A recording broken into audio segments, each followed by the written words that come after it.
I'll tell you. He went to Pitt University. Yes, sir. Learned a lot. Yes, he did. He took his bar exam in prison.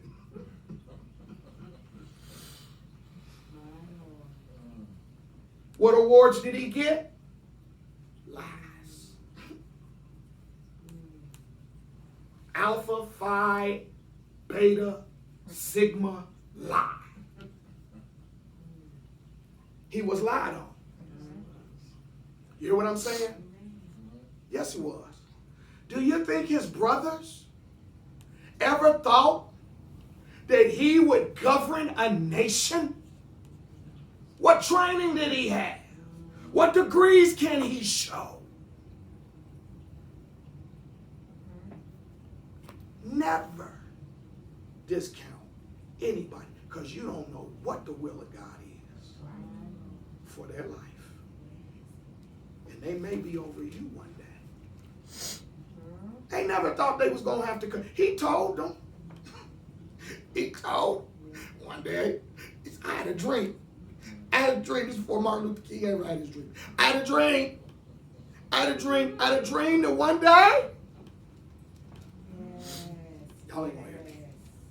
They said, what? You have a dream? Oh, boy, shut up. He said, there were stars. And all the stars was bound down to me. Even his, go back and read it. Go back and read it. He was his daddy's favorite. Yeah. I know he got a coat from his daddy to share that he was his favorite. It was a coat of many colors. It was so beautiful that it made his brothers jealous. Yeah. But even his own daddy, go back and read it, didn't believe him. Said, boy, don't you ever say that. Shut your mouth. Talking about me and your mama gonna be bowing down to you? Yes, daddy. Yes, daddy. Yes, sir. They never thought. Brother RJ. Huh? And you know what? I'm going to get in trouble. I'm going to go out here on a limb. All Brother Joseph knew is that he was going to be large and in charge. He didn't know what it was going to be. He did not know what his position would be.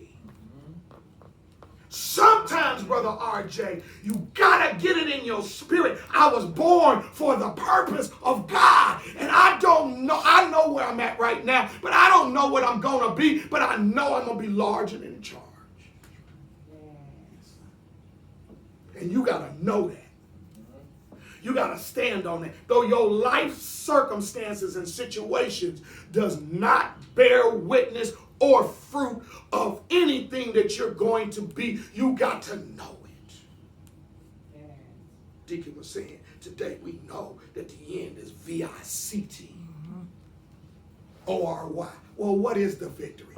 I don't care. I don't need to know. I just know I get victory. Amen. That's right. That's right. Amen. Thank you, Jesus. We got to get to the point where we start recognizing that God didn't birth us for nothing. Amen.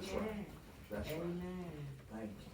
That's why one of the worst things you can say, I don't care how depressed you get, how crazy you get, don't you ever say, I feel like taking my own life. It ain't yours. My Lord. That's right. Yes, sir. All God went through to get you here, and now here you are, and now you talking about taking it like you own it.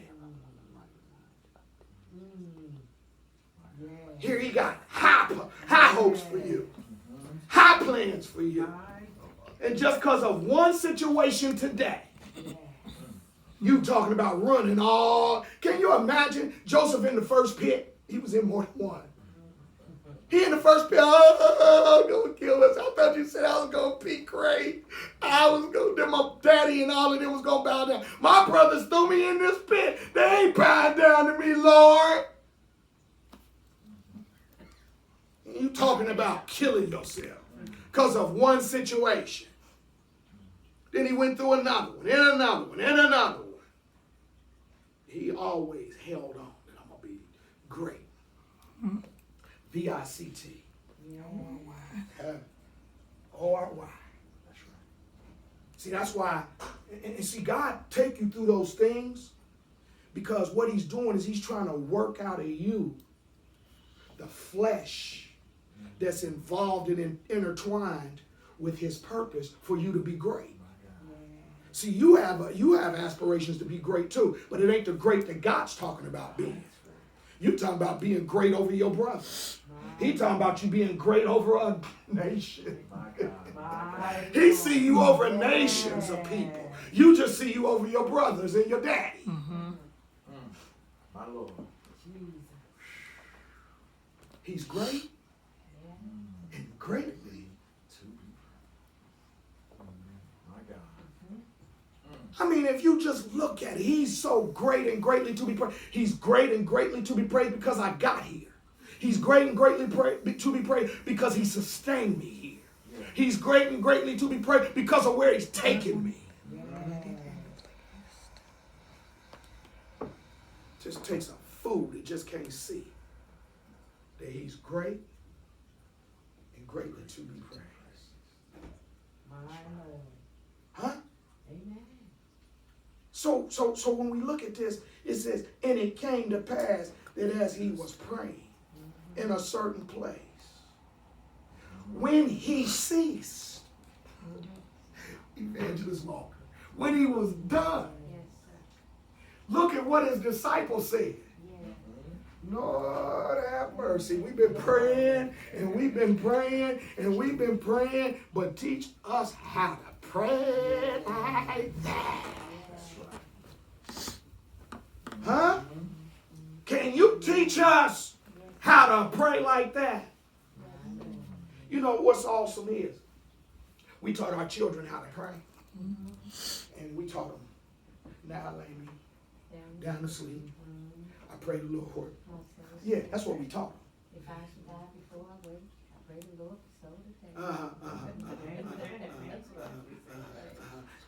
And then you leave it with them. Yeah. And then you take them in there again the next night. And they do it again.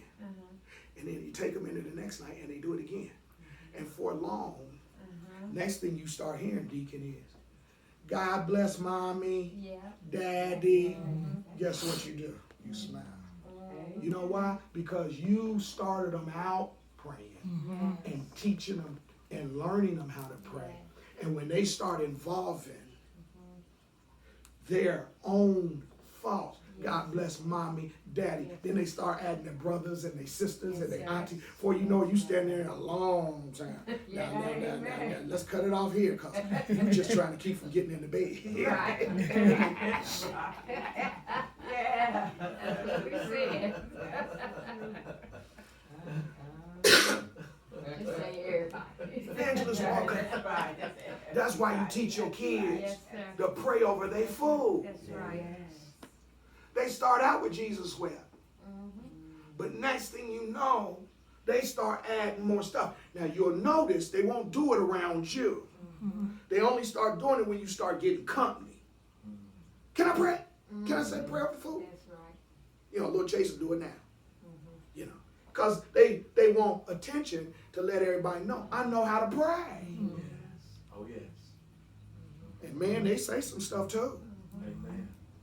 Because now they're starting to learn how to pray on their own. So his disciples said, would you teach us how to pray? You know what he said? Sure. And so he started out with a prayer. It's not the antics and how he taught them how to pray. He didn't teach them speak in tongues. He didn't teach them get excited. He didn't teach them to yell or to holler. It was what he said. Our Father. First of all, there's a connection between all of us that believe. Amen. This ain't just your daddy, Deacon. Amen. That's right. That's right. This is Our Father. that breeds a connection, Brother RJ. That's right. That's why I spend time. I spend time with you because sometimes it's like now I lay me down to sleep. At some point, you going to get to the point. If I keep on, every time you're troubled, every time you're hurting, every time you're bothered, call Elder Walker, text Elder Walker, talk to Elder Walker, get it out of you. Purge it out of you. Talk to me. And you ain't got no problems doing that. And you keep it real while you doing it. I love it. I love it. I love it. Keep doing it. Keep doing it. Because at some point, God's going to send somebody to you. And based on what you've been taught, now you're going to not only teach what you've been taught, but you're going to add some more on into it. Because he's our Father. And if Elder Walker taught me right, he ain't the only one anointed. That's right. That's right. Listen to me, TV land, YouTubers. The pastor ain't the only one anointed. The bishops ain't the only one anointed. The prayer warriors and the prayer mothers ain't the only one anointed. When you begin to start talking to God and calling him what he is, he's our Father. What you're doing is you're showing, listen, I ain't got no business looking down on you. I ain't got no business discounting you. Why? Because he's our daddy. And if you know anything about a real good father or a real good mother, they don't have favorites. That's right. Somebody say, well, Joseph's daddy had favorites. Yeah, he did. And he was in his flesh. He was out of order. And you can see it. And that's why in the end, oh, beloved, in Genesis, the 50th chapter, around the 30th verse, you will see that he said, I am in the stead of God. Why? Because I was not made this or put in this position just so that I can take credit and glory, but to share the love of God with you. Why are you fearful and why are you scared? I'm not God. But he said he was in the stead of God. Because what he was trying to say is, my love. I love you with the love of God. But why are you scared of me? I'm not God. Don't be scared. I know what you would do if you was in my position. That's why God never gave you my dream. You understand what I'm saying? That's why he's making you and molding you. That's why I was talking to Deacon yesterday or day before yesterday, whichever one it was. And I'm telling him, whatever you do, be real about it. Amen. Be real about it. If you got flaws, you got issues, you got imperfections, at least be honest about it. Call them out. Say, yes, I do. Yes, I am. And I need some help to work on it. The first thing the devil wants to do is take us away from our Father. And he does it by disconnecting us. That's right. That's right. See, they had threw Joseph in the pit and they was done with him then. On their side, they were disconnected. But in Joseph's mind, he was still connected. He loved his brothers. He always wanted to see them again. Here now he's in a position, and the Bible lets us to know when he saw his brother, he cried. And they didn't know that was him. He cried because he was still connected to them. I still want to see them after all they did to him. That's why you can tell a person ain't connected when they can't take correction.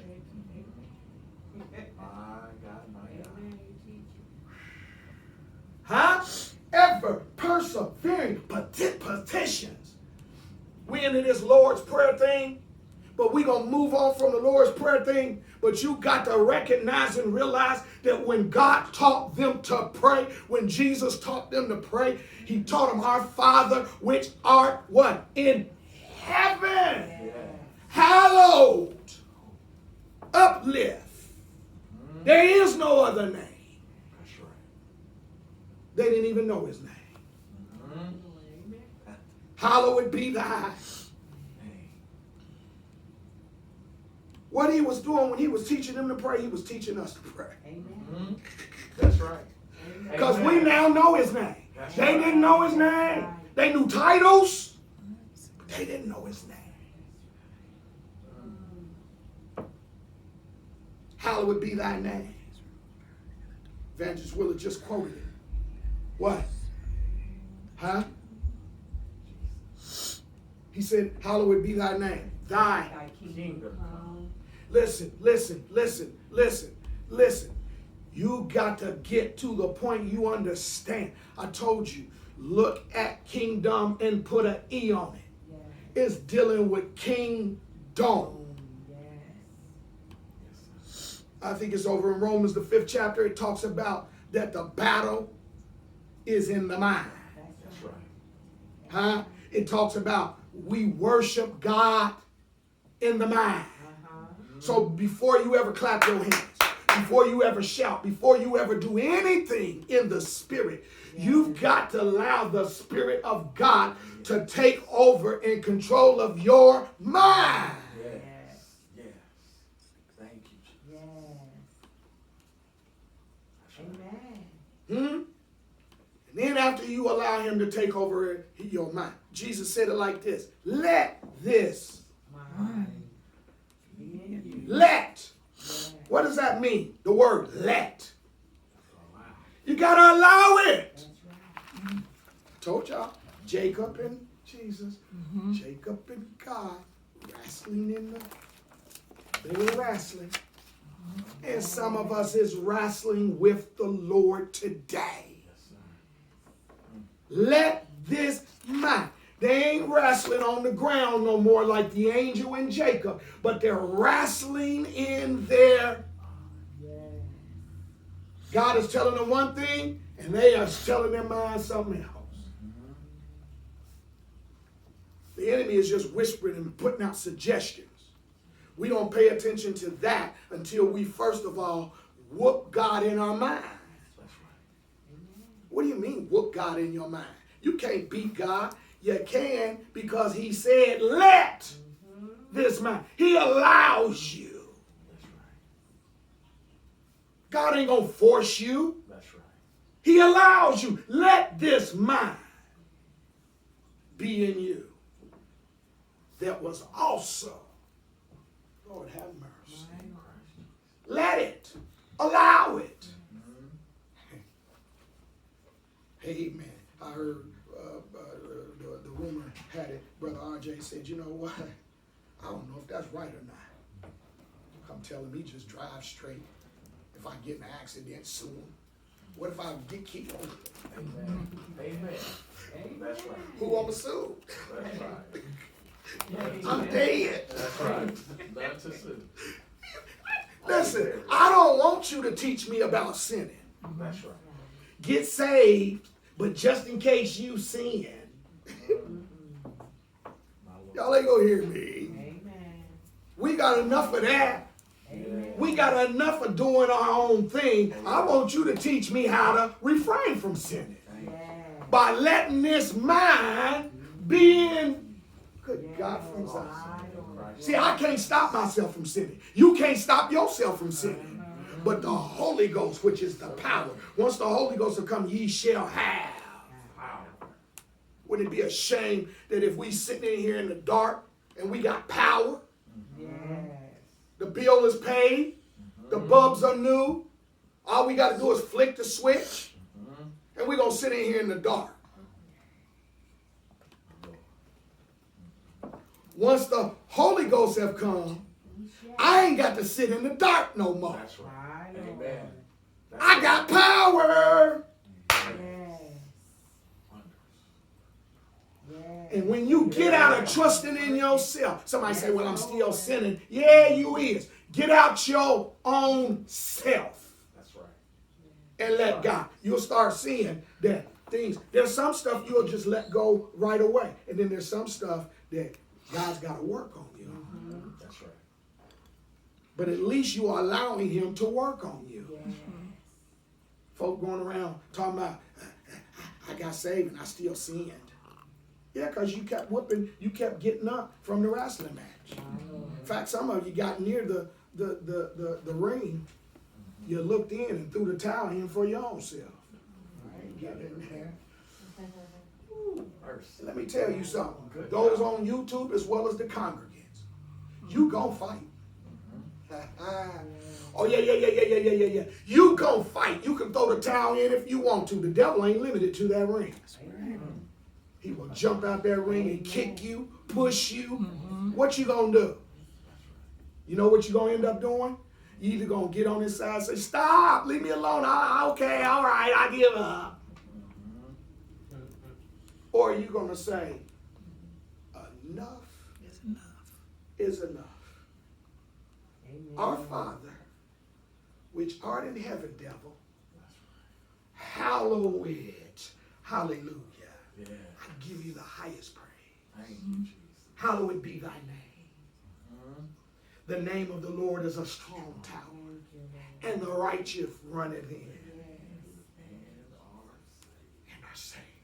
Hallowed be thy name. Thy kingdom come. Devil, thy will be done. When you start talking like that, all of a sudden you standing there trembling, looking at the devil, talking about you can't stop sinning and you can't stop doing. All of a sudden you'll feel something get in front of you. And now you ever seen a little kid stand behind their big brother or their daddy? Yeah, that's right. Thy will be done on earth. Yeah, what you gonna do now? On earth as it is in heaven. Give us this. Oh, you start preaching then. Oh, yeah. Because you feeling good. Now what you gonna do? Because your buckler and your shield stand before you. Who can pluck me? Yeah, look who's standing in front of me. Come get me. Come get me. Thy will be done on earth as it is in heaven. Give us this day our daily. You know what I'm telling you, devil? You keep threatening me by talking about you're going to take my car. You keep threatening me by talking about I'm going to get sick. You keep threatening me with my health. You keep threatening me with my friends. You keep threatening me with my kids. You keep threatening me, but I realize you can't do nothing no more. You don't scare me. My Lord. Thank you, Jesus. Yeah. Thy will be done on earth as it is in heaven. Give us this day. You keep talking about next year. You keep talking, devil, about next 5 years. You keep talking about my credit. You keep talking, well, if I can't get credit, I'll pay cash. Yeah. Glory. Thank you, Jesus. Woo! Yes. I come by to tell you. Yes. Glory. Give us this day Yes. our daily bread. I ain't worrying about tomorrow or next week. That's how you get ulcers. Yes. Amen. Y'all ain't go here. Amen. Let me tell you something, devil. Let me tell you something right to your face. If you gonna cut off my job, you gonna cut off my income,